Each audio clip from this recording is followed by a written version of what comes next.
Like, I feel like when you're more confident in how you present yourself, or you're more confident in your skills, it's going to be easier for you to make friends or to find connections, because I just know that in this season of my life where I'm actually confident, or more confident in my skills, or more confident in my business, like, it's very easy for me to just start conversations with people because I know exactly like what I bring to the table. Yeah. And I would say, as a new business owner, sometimes it can be intimidating because you don't know what your niche is, you don't know what your industry is, or you don't know what, just certain things are, that sometimes it is kind of scary or uncomfortable to talk to new people. But again, I would say, like, a lot of it comes from experience and practice and putting yourself out there, because if not, then how are you supposed to build those relationships?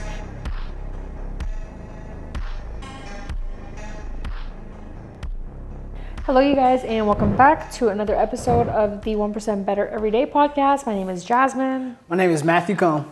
And today we wanted to talk about building relationships. And I think this is a huge topic, not only in business, but I think in personal and life and just all things around.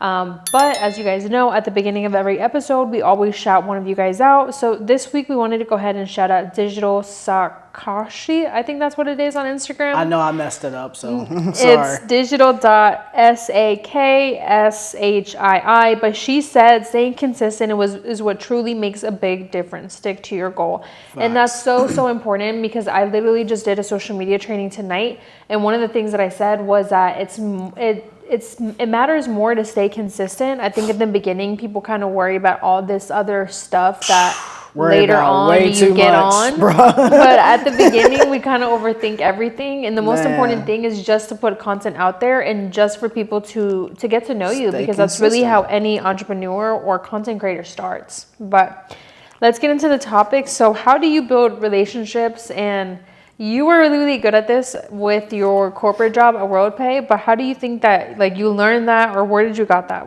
Where did you got that from? Honestly, where did you get that from? I found that at an early age that I was good at building relationships. So it was something that my sixth grade teacher, shout out to my sixth grade teacher, Miss Kristen Martin, she pointed that out to me at a young age, and I was never really taught that, and that's something that I always did. Even that's actually crazy, because Mattis's mom also pointed something out, that she was like, every time we was at the mall, you always stopped and you randomly knew, you just happened to know somebody that we was at the mall with.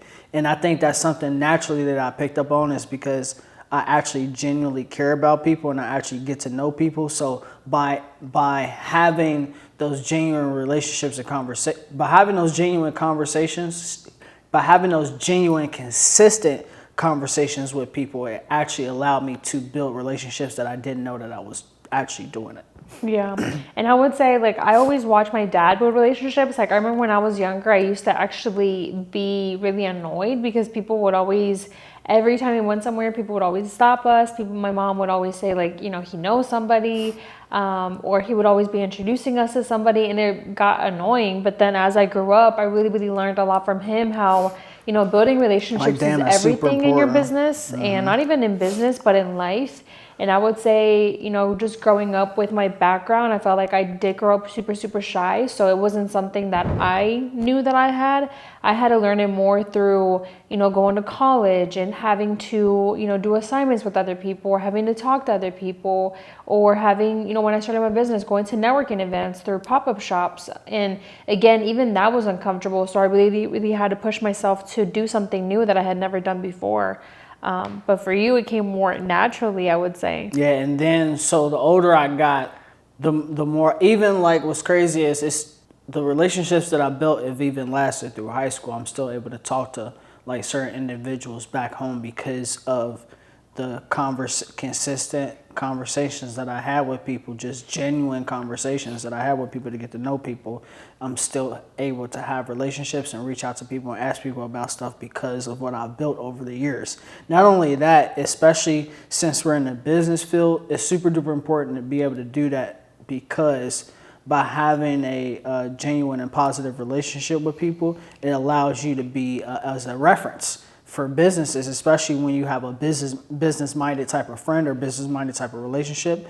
You get referenced here, or you need something and they know how to get information for you. So especially if you're in the field that we're in, having relationships is super duper important because it allowed us to achieve our dreams and also helping people out within our business. Yeah, and then also going back to that, one thing that I realized that has helped me network even more was, are you a service-based entrepreneur that provides some kind of service, but you don't know how to create content in order to convert someone from following you into a paying client? I'm going to tell you exactly what to post in order to start generating more leads, attract high-paying clients, and get more DMs than you can possibly answer. I will help you how to find your niche, how to find your target audience, and craft offers that will attract top buyers every time you go to make a post. Text me content to 513-516-7332 to learn more on how you can get mentored by me for only $99 a month. You know, something that we were just talking about tonight is that you also have to keep in mind when you're going to these networking events, how many people think or go through the same things that you go through. So for example, like I feel like when you're more confident in how you present yourself or you're more confident in your skills, it's going to be easier for you to make friends or to find connections, because I just know that in this season of my life where I'm actually confident or more confident in my skills or more confident in my business, like it's very easy for me to just start conversations with people because I know exactly like what I bring to the table. Yeah. And I would say as a new business owner, sometimes it can be intimidating because you don't know what your niche is, you don't know what your industry is, or you don't know what, you know, just certain things are that sometimes it is kind of scary or uncomfortable to talk to new people. But again, I would say like a lot of it comes from experience and practice and putting yourself out there, because if not, then how are you supposed to build those relationships? And again, like I didn't realize how, for me, like it's very easy to make friends, but again, it's because I'm creating those conversations with like questions, or I'm beginning the conversation, which is something that I wasn't good at before. Yeah, and then as soon as we started our businesses, we actually started going to actual networking events, right? And networking events can be online, it can be in person, the better in person, because you're actually face to face with people, and I like to read people and I get to know people that way better too, and you can hear through their voice or their tone what type of person they are and what type of direction the conversation is going. But anyway, just being able to recognize that when we started our business, it was important to actually go to networking events. And then, of course, throughout the years, specifically me, I have realized that I can now pick and choose which networking events I go to because of the ones that I've done in the past, and I understand which ones not to go to and which one's going to be worth my time and which one's not going to be worth my time. Yeah, that's so important. And again, you won't really know until you get in the experience of doing it. Yeah. But again, especially with building relationships, I think one of the biggest things that I learned in business is that everybody kind of wants to just see what they can get out of people without actually bringing value to the table. And that's what I mean with the more that you start going to these networking events, like first, you're going to know which ones to actually attend and which ones are going to help you in your business. But two, you are also going to be able to help others and help people. Because at the beginning, I think that especially when you start a business, it can be very transactional because you're just trying to get the next invoice paid. Like you're just trying to get the next client. You're just trying to get the next check. But people don't realize that sometimes it's not always about the money. Sometimes it's about how can this connection help you in the future? How can this person introduce you to someone that might help you? Or how can this person connect you to a resource that might help you? So again, and it also comes from giving. Like something that we talk about in marketing is always giving value, whether that be through free content, whether that be through free tips. It's always about, giving, because that's how people trust you. Yeah, what's your favorite way of building relationships now? I think my favorite way of building relationships now is very, very specific panels, conferences, or just social media. Like social media is free, it's easy, you can attract the target audience you want, and that's your creative playing field. Something I said tonight during a social media training is that's your creative playing field. So the type of content that you put out there is going to attract the type of target audience that you want. So I think all my clients that I've even attracted now, they become really, really good friends of mine. And, obviously with, client boundaries, but we just align so well because of the content that I'm putting out there that speaks to them directly. Mm-hmm. It's probably for me, and I don't want to say it's because of business. Yeah, what about for you? I was gonna say in person, but I was like, even people I meet in person be bullshit, and so it'd be. But then I am basing that off of being transactional too, and not necessarily money wise, but actually action wise. Like be a lot of people that bullshit to you in your face too. So for me, my best time has come from LinkedIn, honestly, because everybody that I meet on LinkedIn that I've actually interacted with are actually serious about the goals that they want to accomplish. So Yeah, and that is true because that's something that we have even talked about with the client. That LinkedIn is really the new strategy or like the new trend for 2025 because so many people want to be serious about business now, so they've moved on to LinkedIn. But you've been on LinkedIn for years. And then again, LinkedIn is becoming a little bit more of a personal platform, which is actually surprising because nowadays you see, social media posts, like somebody earlier was saying that they see social media posts of like family or personal stuff. And I've been seeing that a lot more, which is something that I feel like I didn't see on LinkedIn enough of. I don't know about you. I mean, listen, it's a social media platform. Use it how you want to use it. Like the people are going to decide which direction. But pay attention to the trend. So LinkedIn is a trend right now, and that's a platform that, like you said, you want to be on because you are attracting those business professionals or those leaders in those spaces and in those rooms. You just attract different rooms and different people. Trying to think, do you really attract different people? Some. There's just a different intention behind it. Like people know that if you're going to be on LinkedIn, it's because you're serious about something with, like you said, with your goals. If you're on Instagram, people know that you're probably on Instagram for some business, but because it's so personal, that's why Instagram is so personal because it started as a photo app. It started with people just posting photos. I don't think that's true anymore. I think the time that we're living in, people don't have any intention behind their content. And the reason why I'm saying that is because, like, especially after seeing your conference today and dealing with people in social media and content creation for the past 6 years, I think we thinking too deep on that, and people really don't have no intent and they really don't have no idea what they're doing. Not only that, they have accounts that they don't even use and they just sit there watching people, or they shit is on private. So it's like I think the intention is within the actually serious folks that actually post consistently. Other than that, people just be posting just to post, and it ain't even that deep. Yeah, sometimes. But you are right with content. You definitely have to have a goal because I know, like I'm a perfect example. When I started my business and I was a little bit more consistent with my content, or I had certain KPIs of like this week I want to book this many calls, or this week I want to, book this many appointments. It worked because I was putting in the work. And now that I do have a client base and now that I've slowed down that process, I see the effects of it, of how you're just putting content out there and you're not getting as many leads, or you're not getting as many people to take action because again, you're not consistent. And that's why consistency is key, because if you're not keeping up with that consistency, then you kind of lose out on that momentum. Yeah, I think, and we got to be more honest with people. You're not getting majority of your leads off of incoming inboxes from Instagram. That's just not happening. Like people got to realize that social media is for marketing purposes and not for sales purposes. And what I mean by that is social media is the key to opening up more eyes than you could if you actually physically met up with people. In turn, you have to actually create leads of your own by reaching out to people and having conversations with people in order to have sales.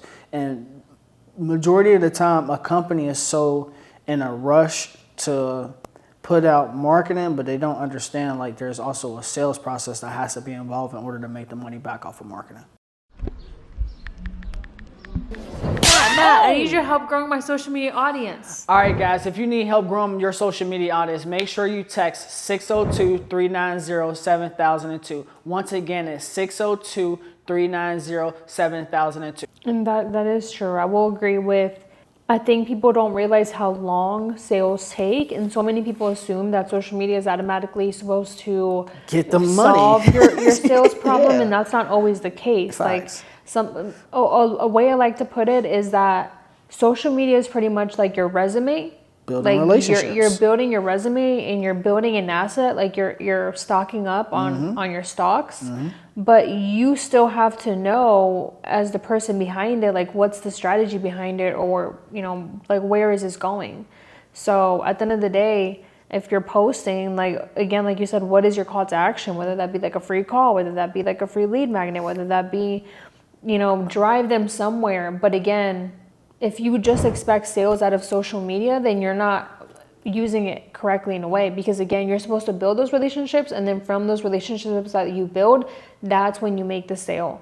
And like you said, I think too many people rush and they kind of screw that up because they get into the sale right away instead of actually getting to know the person and what are their pain points, and what are their challenges, how you can help them. Can you even help them? Because some people might not even be your client, or you might not even want to work with them.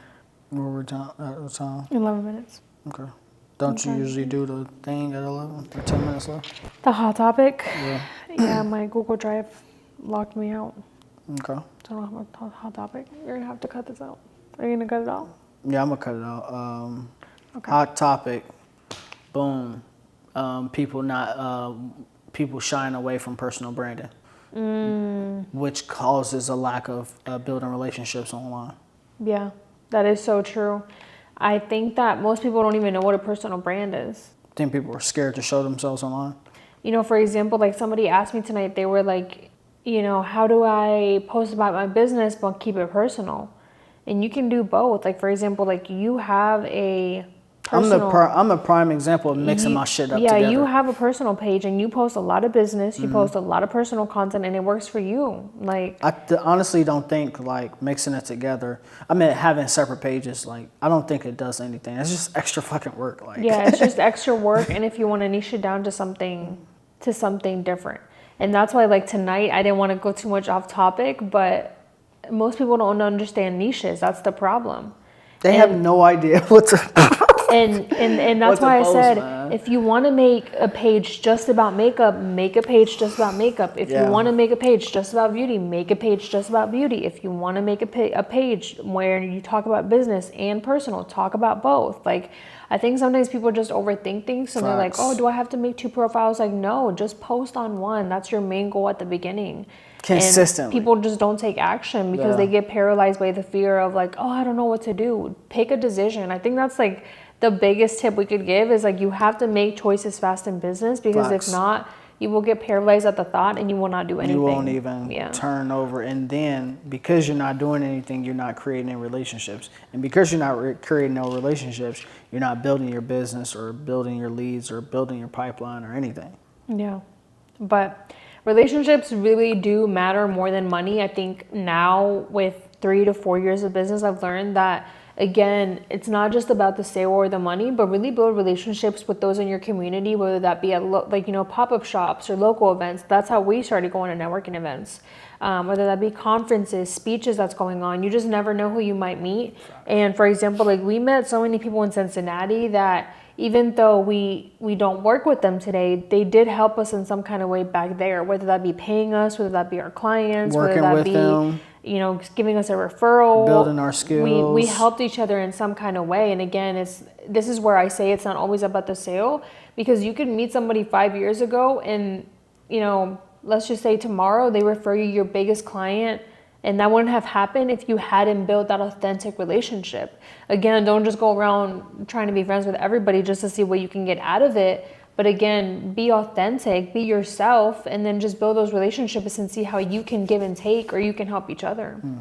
For example, when I feel like at the beginning when you started your business, you were doing a lot of like photo shoots with other photographers, or... No, I didn't do a lot of work with a lot of people. I was about my money. I wasn't I wasn't out doing the art shows. That was money. Yeah, everything. I wasn't playing, because I knew coming from working at working in the financial industry for so long, I'm like, bro, you need to make money in order to keep doing the shit that you want to do. Like, I always did money making actions or moves. Everything I did was making sure we got paid.